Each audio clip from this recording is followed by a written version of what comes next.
Okay, today our guest on the show is Nikki Miller of Lever by Movoto. Now, let me tell you more about Nikki. Now, Nikki Miller is the founder and CEO of formerly the LEAD Syndicate and now Lever by Movoto, which is a first of its kind leverage platform exclusively optimized for individual real estate agents, supporting partners in hundreds of locations across the United States. Nikki built this renowned platform using over a decade of her unique experience in real estate, coaching, training, and high level systemization and integration. Nikki's passion for for a real estate agent's success is evident in everything she touches, from the ideation of this innovative support system for agents to the countless free resources she provides, also to the many real estate events you can see her training at throughout the year. Nikki is also the host of the One Thing podcast that has reached over 11 million listeners worldwide. Huge. Please, to learn more about Lever, you're going to go to lever.movoto.com, and that's lever.movoto.com. I'm going to have a link to that in the show notes. Please check that out, and we're going to learn more about what Lever does. Nikki, welcome to the show. Thank you so much for having me. I'm excited to be here. First of all, the One Thing podcast, huge. You guys are big. I know what our numbers are, and you guys are even. I mean, you should be big, right? You've got the main guy. Sort of this idea of having such access to you've really built a really amazing podcast. I'm very grateful to have you on the show. Well, I'm so excited to be. I can't take all the credit. It's been around for a really long time. It I'm certainly has. not the originator of it, and No, but it's a joy to get to be a part of. well, Millionaire Real Estate Agent is still, I think, just about the best book out there to get started. And of course, the One Yeah. Thing as well. So yeah, you're in good, obviously great company there. And so we're so happy that you're in our company. But tell us a little bit of, first, let's start with you. What's your background? How did you get started in real estate? So I found an interesting sideways way into real estate, as many do, and the sort of theme that got me there was this idea that I could control my own destiny. I actually started when I went to college. What I thought I wanted to do was work in sports broadcasting. And that's actually what I went to college for. And by a long story and complete stroke of luck, I got a job working for the NFL when I was literally a kid. I was like 18 years old when I had my first season with them. And I got a job as a sideline reporter. Originally, I was intended to just go and kind of like shadow and build my reel, and got to actually work with alongside the team and on the sideline. And I did that for 3 seasons, so 3 years, and it was an incredible experience. Like if there was any training I could force along to a young person, it would be that: the ability to ask questions, the ability to interview, the ability to get the interview, the ability to be in an environment where you feel like you're the youngest person there and maybe a little unqualified, maybe actually unqualified. And it was just such an incredible experience for me. But I realized pretty quickly that I liked it, I didn't love it. And I was taking the seat, so to speak, of someone who would love it, someone who would be enormously grateful to be there. And what I also didn't love is that there was so many sort of outlined steps, and there was so much red tape, and there was so much, this is what you can do and this is what you can't do. And my personality style just raged against that. Like it did not fulfill what I wanted to do. And the number one thing that I knew I wanted was financial freedom and business freedom. And so I was still in college at the time, and I went to the library one day and I went to the biography section, and I started pulling down all these books of people who were really successful. Frankly, a bunch of like older white men that had been really successful. And I said, well, what's the one thing that they all have in common? And guess what it was? Well, it was real estate, right? And business ownership. And I thought, well, I went on a quest then to figure out what could I do that entailed both. And that brought me to real estate. And I started my real estate career on the development side. So I actually started on sort of the more finance side. I was an underwriter for a real estate investment and development firm. And then ended up my husband, boyfriend at the time, husband now, got transferred to Northern California. I was living in LA at the time. And so I followed him there, and ended up not really wanting to start the process over of working for another development firm. And also, I knew that the runway was going to be really long in order to get to where I wanted to go. And once again, sort of this theme that I wanted to be able to control my destiny, I wanted to be able to build something for myself, kept coming up. And I thought, well, where can I do that? And by the way, I'm 22 years old at the time in a brand new area that I don't know anybody. And what I didn't know at the time was one of the most challenging real estate markets in the country, in the Bay Area. And so I said, "Well, I think I'll go be a real estate agent," and that's what I went on and did, and that sort of started my journey into the space of real estate. Wow. And so you're 22 and you're like, "Hey, I need to take control." I mean, it's such a you were just so far ahead of me at 22. I try to think of I was just happy to be gainfully employed and out of college but you, interestingly enough, you talked about working for the NFL. I worked out of college. I worked for Anheuser-Busch, and I was really grateful for that. And I toured around the country doing marketing things for them. And what I learned from them was, and they had a real dedication to sort of perfection, Yeah. and or at least as close to perfection as their products can get. And that's maybe a debatable topic, but to them, they had certain Yeah. standards that were really higher than other brands at that time, and probably still are. And I'm curious, the NFL has a similar thing, right? They Yes. have a certain level of professionalism Yep. and broadcast standards and journalism standards. And I'm assuming some of that probably came with you, and you're like, oh, this is how the big players do it. Oh, And then yeah. you were able to take that into out into the real world. What when you so now you're 22, you're like, I want to do this other thing. How did you get started doing that? In a tough environment, a tough market, a tough city. How did you start your business?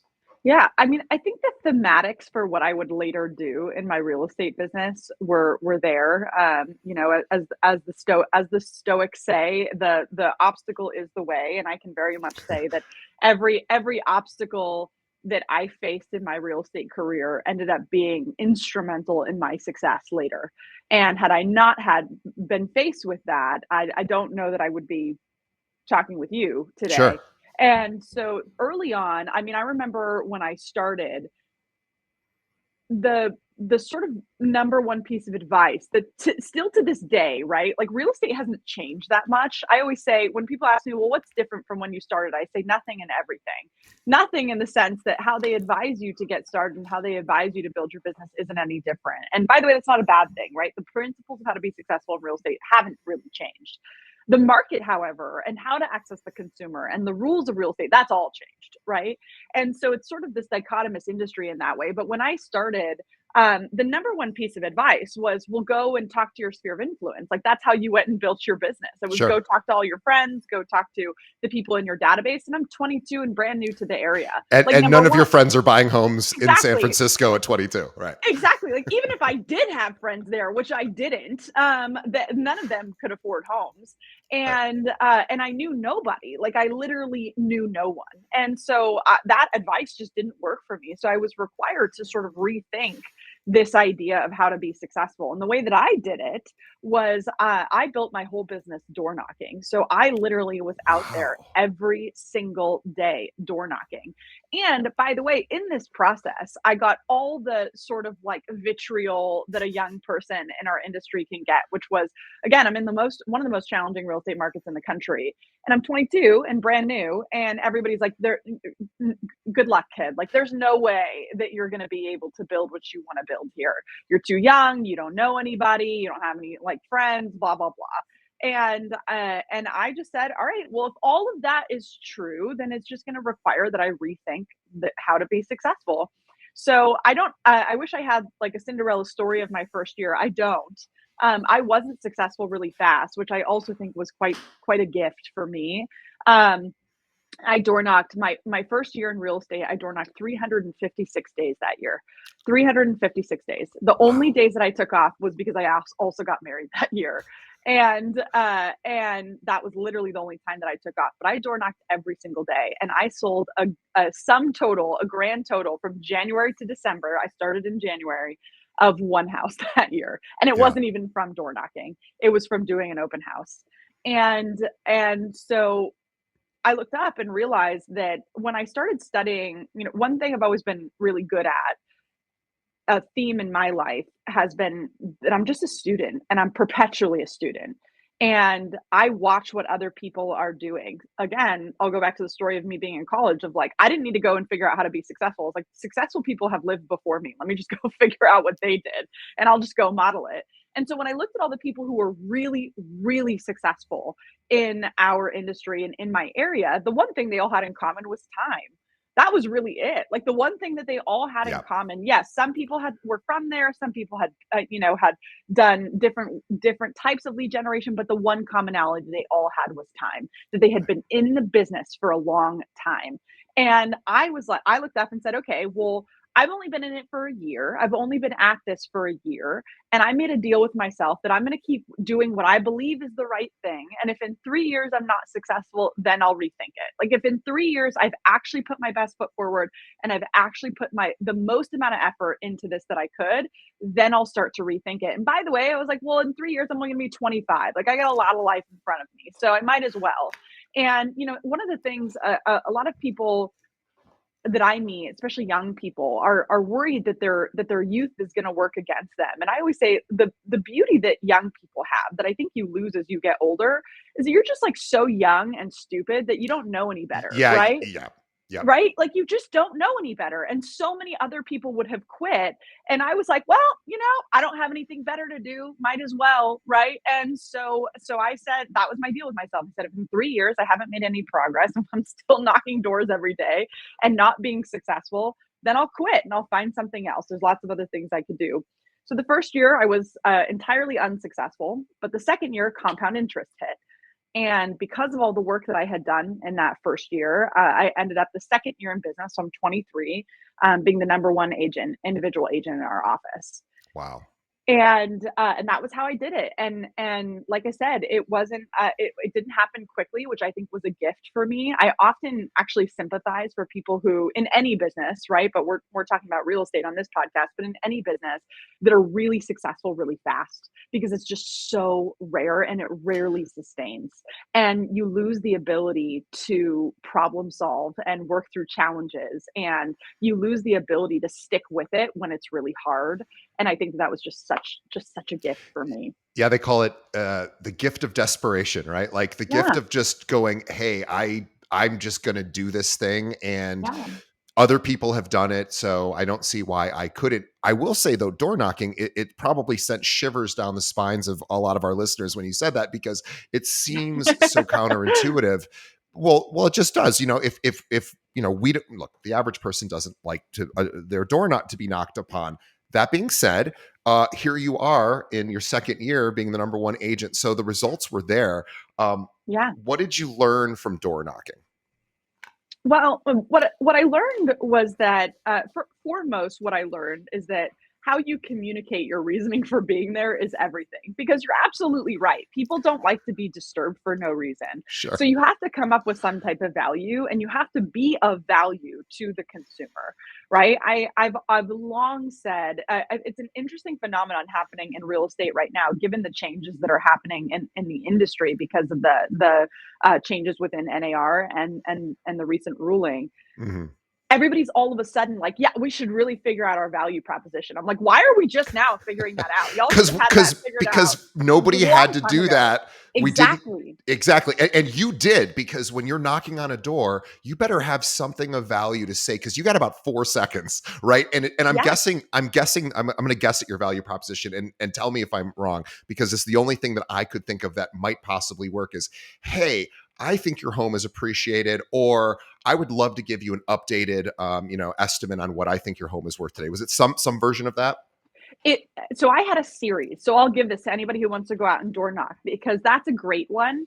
But to me, it felt a little too quick to the punch. Yeah, it is a little And quick. Yeah, right. And what I wanted was to build an actual relationship. I yeah, intended to build relationships with these people because what's interesting about the place that I chose to door knock a lot of people were like, well, you could have farmed, because in my head, I knew we talked about the Millionaire Real Estate Agent before we Yeah. jumped on. Yeah. And in that book, they talk about leads, listings, leverage, right? And so I knew that in order to grow a big business, I had to go out and get listings.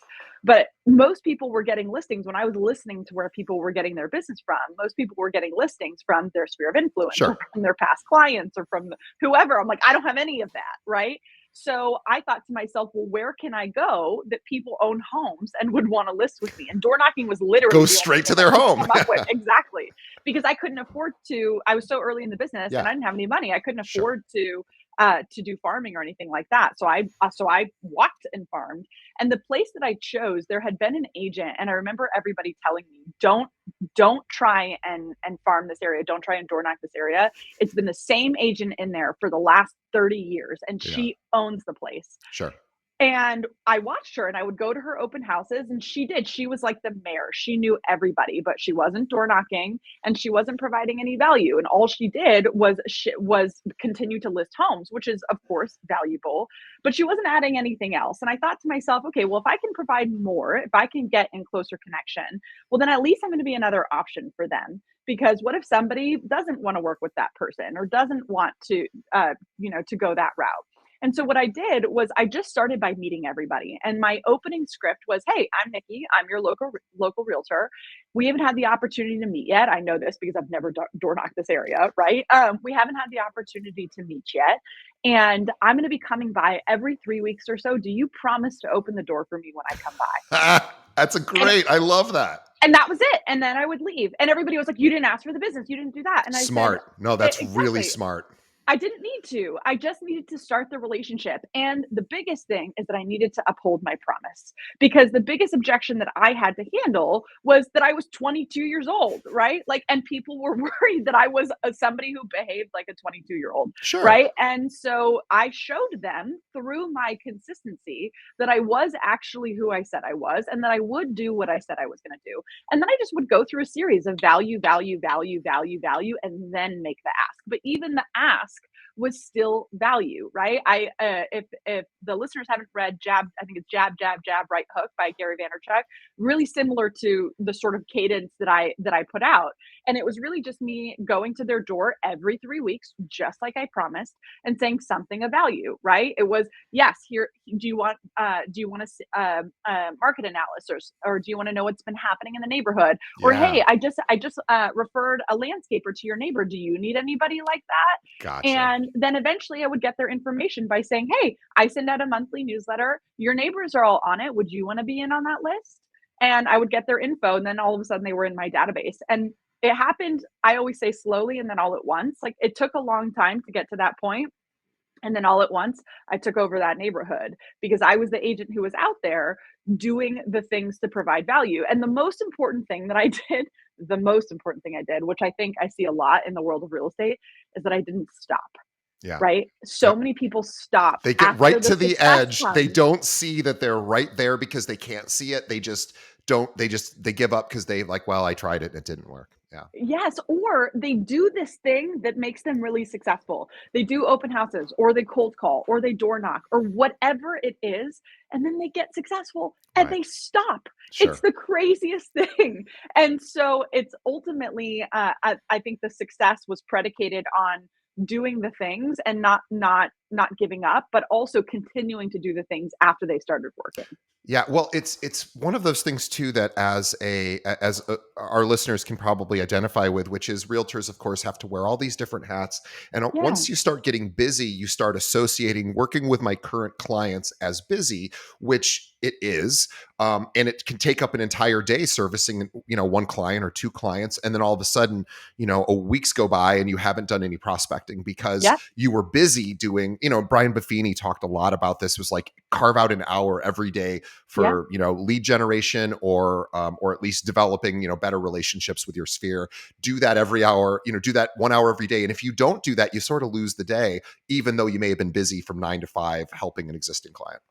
100%. And that's sort of what started the ideation for what I do now, because that's exactly what happened to me. So I was sort of hitting my ceiling of achievement in exactly that way.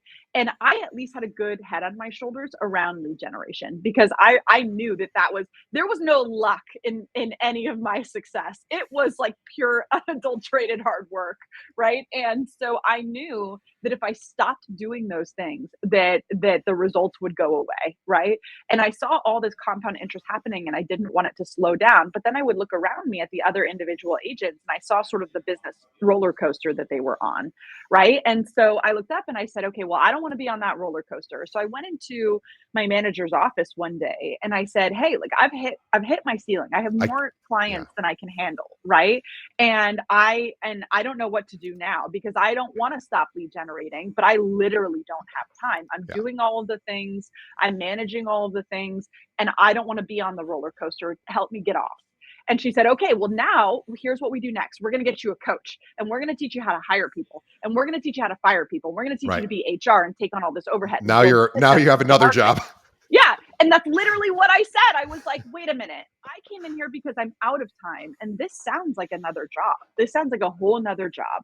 At the time, my husband was working for a really big company, and I was like, "He has an HR person that does this, and a finance person that does this, and a marketing person that does this, right?"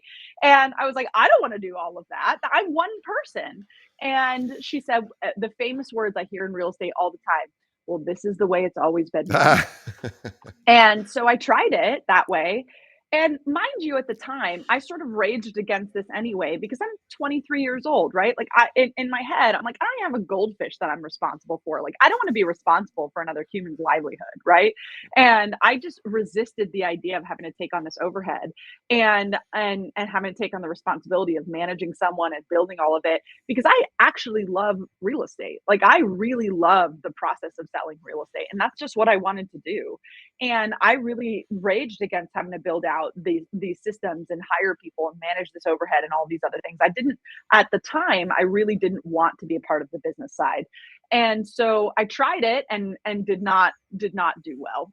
Once again, not a Cinderella story. Like, I fell flat on my face.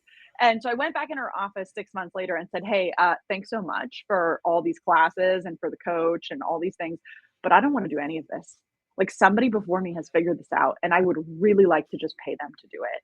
And she said, "You can't do that. That doesn't exist." Hmm. And I said, "Well, then what are my options?" She said, "Well, you could join a team. And in order to join a team, it would mean putting my production under them, putting my business under them." And wasn't a financial model I was a big fan of. So I said, "No, no, I don't want to do that." And by the way, this is a long time. This is, a long time ago now. So at the time, teams were still in early iterations. Like, they were Hmm. really just a bunch of people connected by one person's credit Sure. card. Like, they didn't know what they were doing They either. were pooling And production, and that was basically yeah, it. And pooling exactly. leads, and yeah. Exactly, which today they've evolved. Some are still that, but today they've evolved a bit. And but I was very clear at the time, I don't want any part of that. And also, I had built a great brand for myself. And most people get into the real estate business for the same reason that I did. They want to control their own results. And I said, well, if I go work for a team, then I'm right back where I started, right? We're effectively working for someone else again. Oh, and even if you're hiring somebody as an individual like assistant, if they're not up to the standard of your brand, and if they're, yeah, it can be now you're managing that person, or you're managing the team, or you have to lower your expectations or whatever. Yeah, There you you lose go. control. Exactly. And so I was like, "Nope, definitely don't wanna join a team." And she said, "Okay, then you gotta do it yourself." I was like, "Nope, definitely don't wanna do that." Tried that, hated that. And I said, "Well, if I don't wanna build it myself and I don't wanna join a team, what are my options?" She smiled at me and she said, "Then you just stay where you are." And what she didn't have to say is that I would suffer the consequences of staying where I was. And as someone who is very ambitious and very growth oriented, the idea, like, that was the nail in the coffin. There was nothing she could have said to me that would have been more effective than that, and she didn't even do it knowingly. Right. And so, sort of by force, I ended up building it out myself. What I found out in the process of building it out for myself is that my special skill in business is actually operations and scale and systems. And I built a very successful expansion team through California, and then became the CEO of what at the time was one of the largest brokerages in California. And it was there that I realized that this was the challenge that I had had as an individual was not unique to me. In fact, every individual agent ever was going through the same challenges, the same ceilings, and they would come into my office, and guess which options I would give them? I would say, well, you can build it yourself, you can stay where you are, or you can join a team. And that was it. Those were the options that the industry was giving us.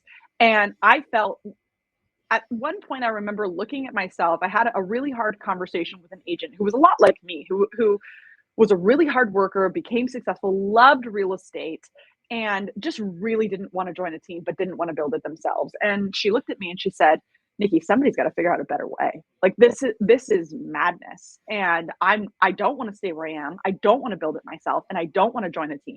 And you promised me by coming to this brokerage of being my leader that you would help get me to where you want to go. And you are breaking that promise. Mm, And it was like a knife to the gut. yeah.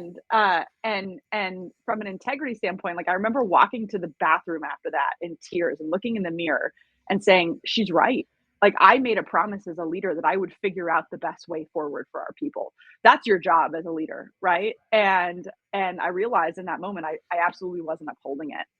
And so I left that position in late 2020 and just gave myself some space to rethink what I had been doing and how the industry had been approaching this, because late 2020 is also when a lot of people were coming up with ideas about teams, right? Sure. How to better support teams, how to better create systems for teams. But I thought to myself, teams are still to this day the minority percentage, and people who are on teams are still the minority percentage of the people who make up the real estate industry. So what are we doing for everybody else? Yeah. And so I looked up and said, okay, well, what was I asking for? And what was everybody else asking for? Like, what are we looking for? And so I remember writing up on the board, what we wanted was all the economies of scale, all the support, all the benefits, all the infrastructure of having a team around us. But what we didn't want was we didn't want to give up our brand. We didn't want to give up our production. We didn't want to be under a team. And alternatively, we didn't want to have to take on a bunch of overhead, because it turns out it doesn't work out so well when you tell your assistant, I can't pay you this month because I didn't get paid. Right. And so we didn't want to take on a bunch of overhead, and we didn't want to have to manage it ourselves because that takes us away from what matters most in real estate. And the industry said, no, you can't do all that. That's impossible. You can't have all that. So that's what I went out and built. So the original company that I launched in January of 2021 was called the LEAD Syndicate, which was very simply a leverage platform designed specifically for individual agents. And what I put together was all the areas that I knew that agents needed support: coaching and training, database management, marketing, transaction management, and supplemental lead generation. And I was very clear that the industry was not, is not, and likely never will be in need of any more tools. Like we Right. just, and I like Right. take that meaning in the multifold that it could be, but like we just don't need any more tools. We are not in need of a single more tool in this industry. No agent is suffering because they don't have enough tools. What they are suffering from, the challenge that they are facing, is that they need somebody to do it for them. They are out of time, out of energy, out of Or money, whatever it may be. or they're just not good at that particular thing. There you go. Or they don't want to do it. Or Right. they're just like me. And like maybe they are really good at it, but they just quite simply don't want to, amongst all the other million things that they have to do. And therefore they're not going to get the compound interest in their business. They're because what I tell agents is that these things still have to be done. Like you can rage against them, but they do still have to be done. The rules of success are not changing, right? But the challenge is most agents make the decision to do all the things that matter least at the expense of what matters most. Yeah. And then they wonder why they're on the roller coaster or why their business isn't growing. And I say, well, because you're doing all these things that do matter, but they don't matter more than this most important thing, But right? there's only one of you, so you're now having to walk that So you're tightrope, and it's constantly having to almost make tough impossible. choice. Yeah. Yeah, it's almost impossible.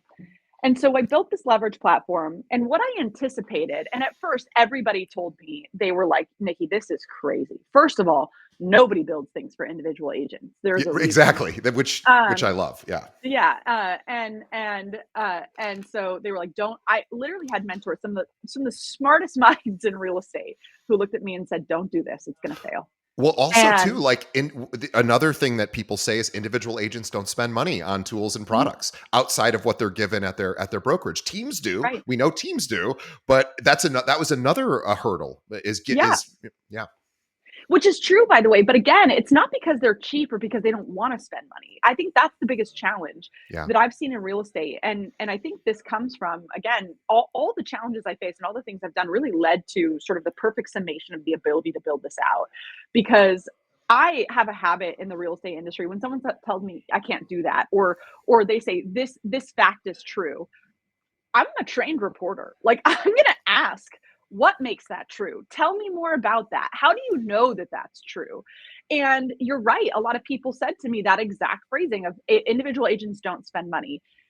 And my question was, is it that they don't spend money or is it that they don't want to take on overhead? Because Right. I think what it is that they don't want to take on overhead, which I understand because I was Sure. just like that, right? I remember on the months that go really well, sure, I'll pay.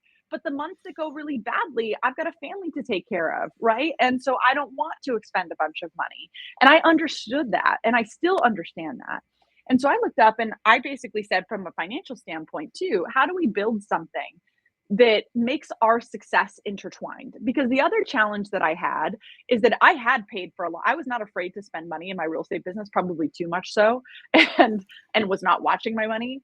And I paid for a lot of things that were a great deal for the company that sold them to me and not a great deal for me. Right. And Right. Sure. so I said, in building this model, I said, I don't want to succeed unless our agents succeed. Like, integrity is literally my number one value. And I literally would not be able to sleep at night if our agents weren't winning and I was. Like, it just quite Sure. simply would not have worked for me. So I said, well, I'm going to partner with them because I believe in this model so much that I will make our success predicated on their success. And once again, everyone was like, you're a lunatic. You've absolutely lost it. Like, this is absolutely not going to work. Nobody builds things for individual agents. And by the way, there's no way you can scale a do it for you model of this extent and this size. And you're in a super crowded marketplace of a million other tech providers or lead generation providers, because you're hitting like five different things, which are really Yep. five different tools, at least individually. And so you're saying, hey, no, put it all together into one. And just how do you even broadcast that out to agents and get through 100%. all the other tools that are also The trying to noise. broadcast? Yeah. The noise. Well, that's how we did it, though. That was the irony of it. You're absolutely right. Everybody said, "You're in this super crowded marketplace. You're in this place where there's all these tools exist." And I said, "You're right. But the biggest challenge that every agent has is the ability to put all those tools together in a way Yep. that's cohesive, in a way that makes sense, and in a way that all those tools talk to each other." So you're right. There's tons of tools out there, but it's still up to the agent to use them, and it's still up to the agent to interpret them, which is all just time and energy cost. And so they end up not using them to their fullest potential. So again, what I went back to is there's always going to be a marketplace for the tools, right? Always. Sure. Like, there's always going to be a marketplace for someone to just go get that one tool or that one thing or whatever it might be. But there won't always be a marketplace where somebody actually understands how to put all these pieces together, how to put all these tools together in a way that is simple, usable, and actually works. And Right. that is what we went out and did. And so I made a bet, a big one, that this was going to work and that the results would be that would speak for themselves, right? That the agents would show how well it actually worked. Well, the biggest challenge of a model like this is that it works really well when agents use it, but Sure. it took people a long time to, number one, understand what we do, and number two, get past the number one objection I get asked this all the time. Like, what's the number one objection the agents give you? They all think it's too good to be true. Sure. And which says to me that it was, from the beginning, said to me that it was the right business model and the right plan, because agents didn't trust it, which I understand because there's been a lot of bad actors in our industry, Sure. right? And so we started to bring agents on and use this, and we made a bet that those agents would win, that those agents' businesses would grow. And that happened. Agents' businesses were growing double, triple, quadruple digit percentages year over year in closed units. Wow. Like, it's factual. You can go check it on our Instagram and check it in their businesses. It's real. And the way that I solved the problem of lead generation, which is another big question I get asked, is I never generated leads. I just partnered with lead aggregators, right? Sure. So one of the big lead aggregators that I partnered with was Movoto. And so they came to me after a couple years of me really frankly like building and just head down focusing on growing this model, right? Because again, one of the bigger challenges I had is that we were in a great market. I started this in January of 2021. Nobody needed help in January of 2021. Right. Nobody needed help in 2022 either, right? Like Right. agents were doing well. If you had a pulse and a real estate license, you were having your best year ever, right? And the challenge is, like I said, and what I was saying to the industry, and now makes me look like a prophet, but I'm not. I'm just someone who's experienced it myself. Where I said to all of these agents, I said, you have problems in your business, you just don't see them because success is a bad teacher. And a great market covers up a lot of mistakes. Yeah. And it was, right? And so all these agents, I would say to them, you have a problem and come find me when like the problem reveals itself. If you don't Yeah. see it now and you don't trust me now, just come find me when you see it. Unfortunately for you, you're going to be in a lot of pain when you come back, right? But if you don't believe me, that's okay. Like find it out for yourself. And that happened. Like this year, over 50% of the agents that have joined our platform this year are people that we met well over a year ago, which is very interesting, Yeah. right? And so anyway, so on that journey in working with lead aggregators, like I said, Ojo and Movoto was one of the first ones that I worked with, and they came to me one day and said, "Hey, something interesting is happening with your organization. Your agents are converting leads better than anybody else, better than Hmm. other individual agents, better than other teams that we're working with. Why is that?" And I said, "Well, I think it's because they have again all these this comprehensive support. All these pieces are put together for them, so they don't have to press all the buttons, right? And also because we train them how to do it in a simple way, and because we manage all of the follow up for them, right? They're not responsible for it because." I'm not a big fan in the real estate industry when people talk about, agents aren't successful because they don't lead generate. I don't find that to be true, actually. There's probably nobody in the industry that has a better look into individual agents than I do because I support hundreds of them at a very intimate level. And most of them are actually consistently lead generating, and they do lead generate. For the first 30 days or so, they're really Yeah. good. Yeah. And What then they it do falls not off. excel at, exactly, what they do not excel at is long-term lead follow-up, and that's what we manage for them. And so I said, "Well, I think this is why," and I kind of showed them their system, and they said, "That's really interesting." They said, "Another interesting thing is happening though, is that your agents are also getting better reviews than everybody else." Right? Hmm. In other words, they're giving a better client experience than everybody else. Why is that happening? And I said, "Well, that one's easy because of the support that they have around them, because of the touch systems that are automated for them. Both they and their client are having the same experience whether they have one transaction at a time or 10 transactions at a time. And that's what affects individual agents the most is the fluctuations in the business, right?" And so they said, "Well, what would it look like if we made an even more direct connection to the consumer with these agents?" Because again, Ojo and Movoto, their number one goal is to direct consumers to agents, right? Like they want to make these connections and give consumers a great experience and make sure they're working with an agent who's going to do their part because they don't get paid unless the agent gets paid, right?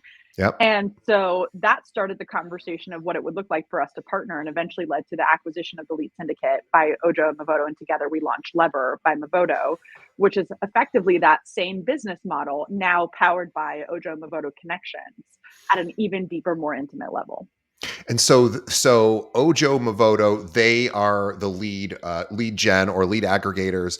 And then tell us what happens. A lead comes into them, and then how does it filter through Lever? Like how does it filter through your system? What actually happens? Yeah. So what's really interesting about our platform is that, interestingly enough, only about 50% of our agents even use Ojo and Movoto leads. Like most of them are so busy they don't even want them. Sure. And because again, we support them comprehensively in Right. growing their business.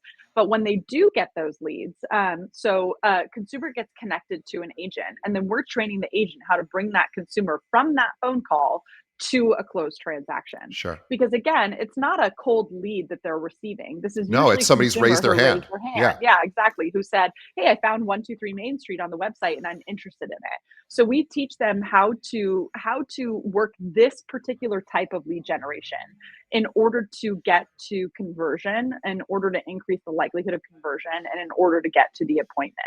And so that's typically the flow. And then what's interesting about what we do, again, because we know that most agents aren't following up long term, is that we then add that person to their, if they don't convert right away, we add that person to their database and put them on a curated sequence of Sure. touches over the course of however long the agent is with us, a year, 2 years, 10 years, 100 years, whatever it's going to be, and ensure that they are in front of that person long term, whether the agent does their part or not. So it's funny because we have some agents. We have an agent who's been with us for about 2 years, whose business is literally up 1,900% since they joined Wow. us. And what's so funny is that they came to me the other day and said, "I don't think that I would have believed all of these things matter as much as they do if I hadn't seen the compound interest come to fruition in my own business. Like if I hadn't seen all these things happening, because everybody tells you they're important, but most agents don't spend the time to build out all of these systems and Yeah. actually have them working for long enough to see the results that they can create. And that's really what we do on their behalf." Yeah, I'll tell you just how difficult I'm in the process of building. So I recruit realtors for our firm. We have just about 800 agents here, and I'm always recruiting. That's all I do. And so, similarly to how an agent would drip on their client, I'm Yeah. doing a similar thing. I am in the process of building out my 12-month. I've actually built it out. It's 12-month touches, and I have 20, I believe, 28 touches scheduled in different ways, not just, all phone calls or emails or texts, but, various different things, items of Yeah. value, things you're saying. But I will tell you well, because you've built it. It is taking me weeks to build this out. I Yes. can't even, I had to hire a developer to help me put it into Zoho correctly in the most efficient way. These are, the average agent isn't going to have time to do. They're just not going to No. have time to do it. They're not. And by the way, the average agent also hasn't gotten to see enough data to really know what works, Right. right? Like that's the beauty that we have too, is we have this economies of scale, not only in cost, that therefore we're a far better financial model for most agents, but we also have an economies of scale in information, right? And a team that's smart enough to take all of the information to make better decisions, right? So that's the challenge that we see a lot too, is that most agents, it'll take them years to perfect a touch system because they don't know what to say. It's just one of them trying it on their own clients or their own database of maybe a couple hundred people, and they don't know what converts or not. But Right. we see this over the course of millions of consumers because of how many people we support. So Yeah. we're You, very you guys smart have the when it data. comes to, yeah, when it Well, comes to and I touch want to make sure systems. we make this point because you said this earlier, but even if whoever somebody's listening and saying, my issue is not leads, because we talked about Yeah. Movoto being a lead gen company as well. But you said 50% of the users aren't even using that. They're just using it for their existing databases. So Yep. I always say, for our listeners, imagine if you, and again, I'm going through it right now. I know the pain of building out these systems. Um, Imagine if you could touch one of your prospects 20 to 30 times in a year or two, whatever, makes sense. Again, you have all the data of exactly how often and what kind of touches and everything. And just letting someone else kind of do that part of it so that you could Yeah. focus, because we know that we know the number one reason people choose an agent or choose a different agent instead of the one they used before is communication, lack of communication. So if 100%. that's the main driver for getting more of your sphere to choose you, then let's just solve that. And if that's not something that ever, and look, when an agent's busy, they just can't do all the touches. They just can't. Yep. I mean, they can if you're new to the business, but if you're, anyway, we know how difficult that is. So I would, 100%. I would love to offset what I am doing right now. I'm sorry, I would love to have a plug and play solution for recruiting that doesn't really exist right now. At least I haven't found a good one yet. And so I know the pain of this. And agents, don't try to build this yourself. You are going to make so much more money by offloading this part of it, because this is the part that takes you away from helping your existing clients. It's also just the easiest thing not to do because it's not part of an existing client request, right? It's like, oh yeah, I got to call so and so and just check in with them. Well, yeah, you probably should, but if you don't have time, what's going out in its place? And Yeah. this is really where Lever comes in. But so tell us exactly, 100%. like, what is Lever? Give us some ideas of, like, okay, I upload my database to Yeah. Lever, and then what happens? Yeah. So I'll just give like a brief, like I said, it's a comprehensive support system. So again, we support the agent comprehensively in coaching and training, database management, marketing, transaction management, and supplemental lead generation. So what that looks like is coaching and training is regular coaching and training with our team, not only to grow you, but to grow your business, to grow scripts, to practice, to do one-on-ones, to do conversion coaching, literally whatever you need. And then you also have access to our database management. So our database management is interesting because a lot of people, when they say database management, it's like, hey, come put your stuff into our database. That's not what we do. We manage the agent's database. So whatever database they're on is what we're managing. And all they need to know how to do is label people, is really how we say it. Like, you have to tell me who I'm talking to. In other words, your example right now is perfect, because the agent that's brand new and just got their license needs a completely different touch system or set of communication than the agent who's trying to grow out a team and struggling, right? Just totally different problems. Well, we understand similarly that the consumer that's your past client or part of your sphere of influence needs a completely different touch system than somebody who is a cold internet lead, right? And so we build curated touch points depending upon who we're talking to. So everybody gets a minimum of 37 touches a year. That's Wow. our minimum. Amazing. And that's the magic number, right? That we found, because again, you're absolutely right in that it's not that they're going with another agent because they like them better or because that agent is better. They're going with another agent because that agent happened to be there when they were ready to go, Yeah. right? That's what agents don't understand. I always laugh when someone's like, oh, they ghosted me. I'm like, they didn't ghost you. That's just their way of saying they're not ready right now. They don't Yeah. need you right now. They don't want to be in constant communication with you. You want to know when I want to talk to my accountant? When I need something, right? Like, I don't want to talk to them every single day. Right. And so it's similar when we're in the real estate space. Next place that we support them is marketing. And so we have a full service marketing department and really do this on behalf of the agent. So again, what was important to me is that most people get into the real estate business because they want to build their own brand, build their own business, and I believe that's how it should be. So it the consumer is really none the wiser that we even exist unless the agent wants them to be, and we are always marketing the agent's business. There's no powered by, none of that. It's the Right. agent's business. Right. And so where we start with every agent is we build them a brand guideline. So your logo, your color scheme, how you want to be recognized by the consumer. The way I explain this to every agent is like, you always know the Nike logo because it never changes, Right. right? And so yours has to be similar too. And that challenge most agents have is they don't understand that. So like every Canva flyer they're pumping out looks Right. different and also takes Right. them 4 hours, right? And so we build their brand guideline, and then from that brand guideline we proactively do all their marketing. So just listed, just sold, under contract, listing presentations, buyer presentations, social suites, monthly newsletters, flyers, event marketing, like literally whatever they need. And again, the importance of this comprehensive support is that it's very intuitive.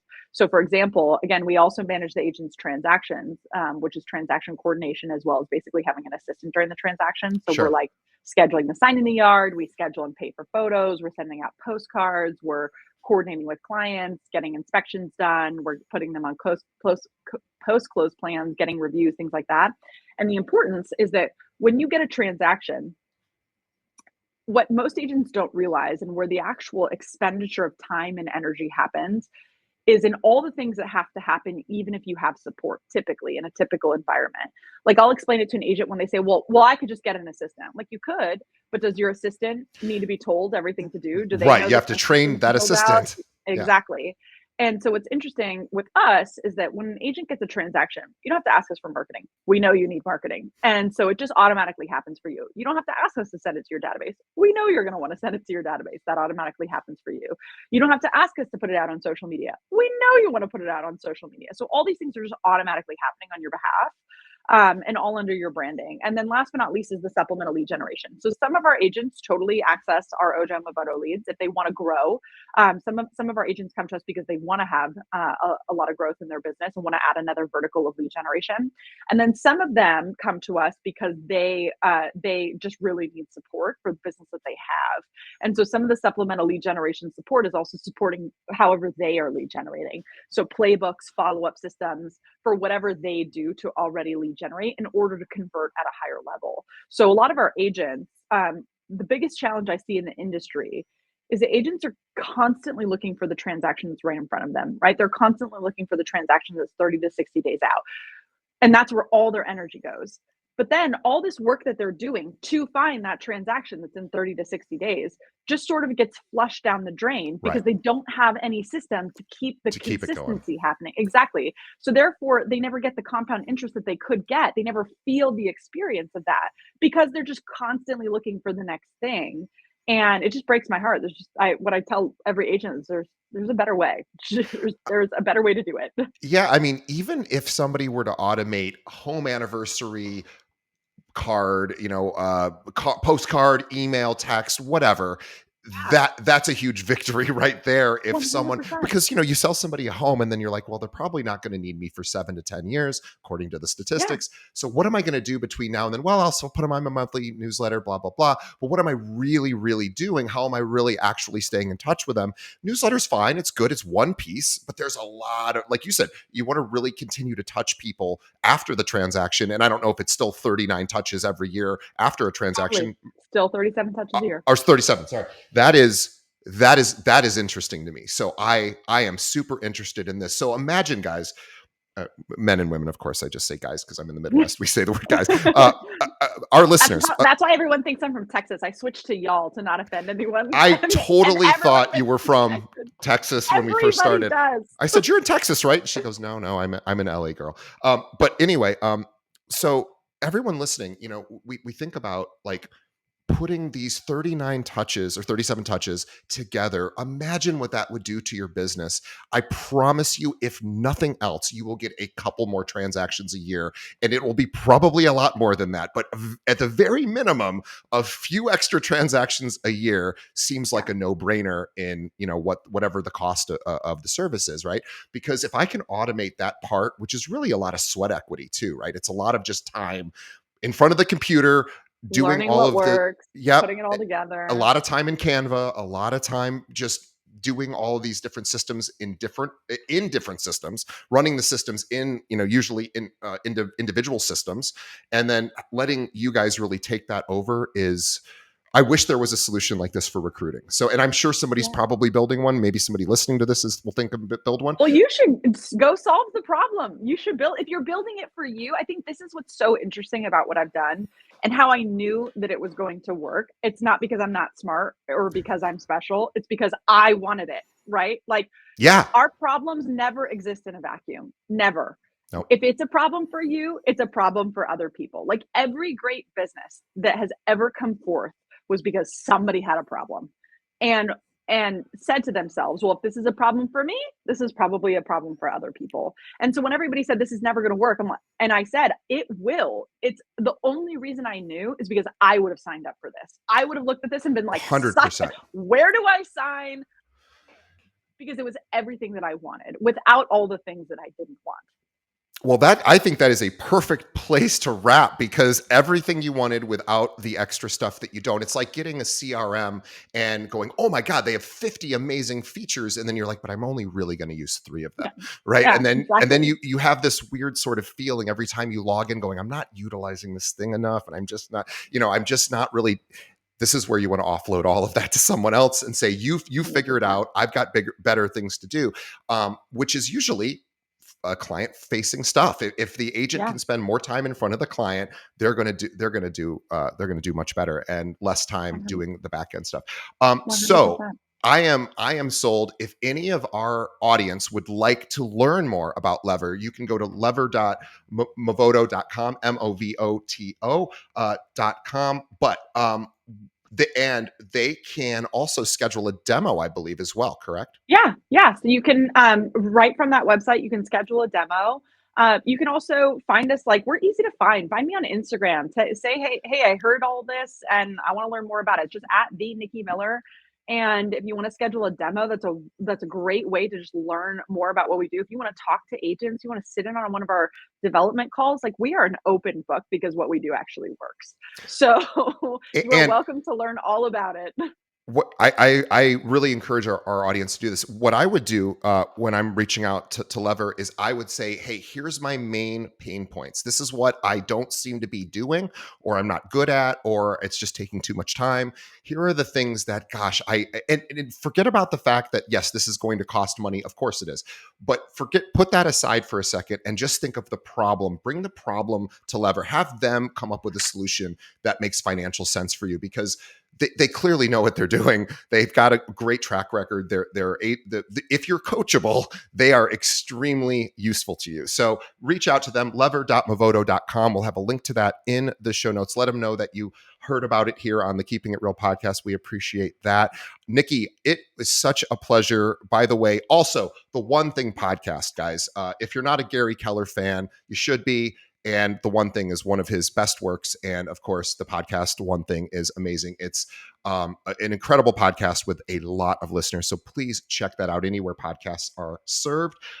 Lever is the service that you need to be looking at right now. And as the market kind of picks up, this is kind of the time to really start looking, because soon you're going to be too busy to start looking at tools.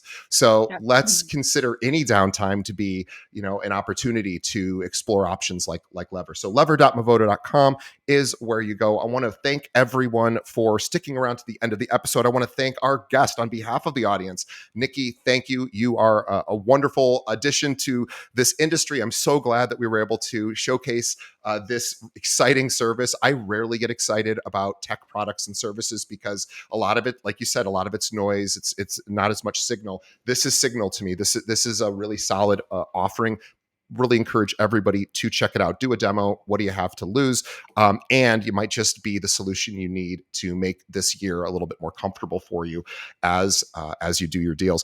Also, on behalf of Nikki and myself, thanks to the audience. We appreciate you sticking around. And also, please tell a friend. Think of one other realtor that you know in your office, or somebody that you're friends with that could use this kind of information. Maybe they need to sign up for Lever. So shoot them over a link to this episode. We'd appreciate it. KeepingItReal.com is where you can stream all of our episodes, or any podcast app as well. Really appreciate it. And leave us a review. Let us know what you think of the show. Let us know what you think of this episode. And we will see everybody next time. Thanks, Nikki. Thanks for having me.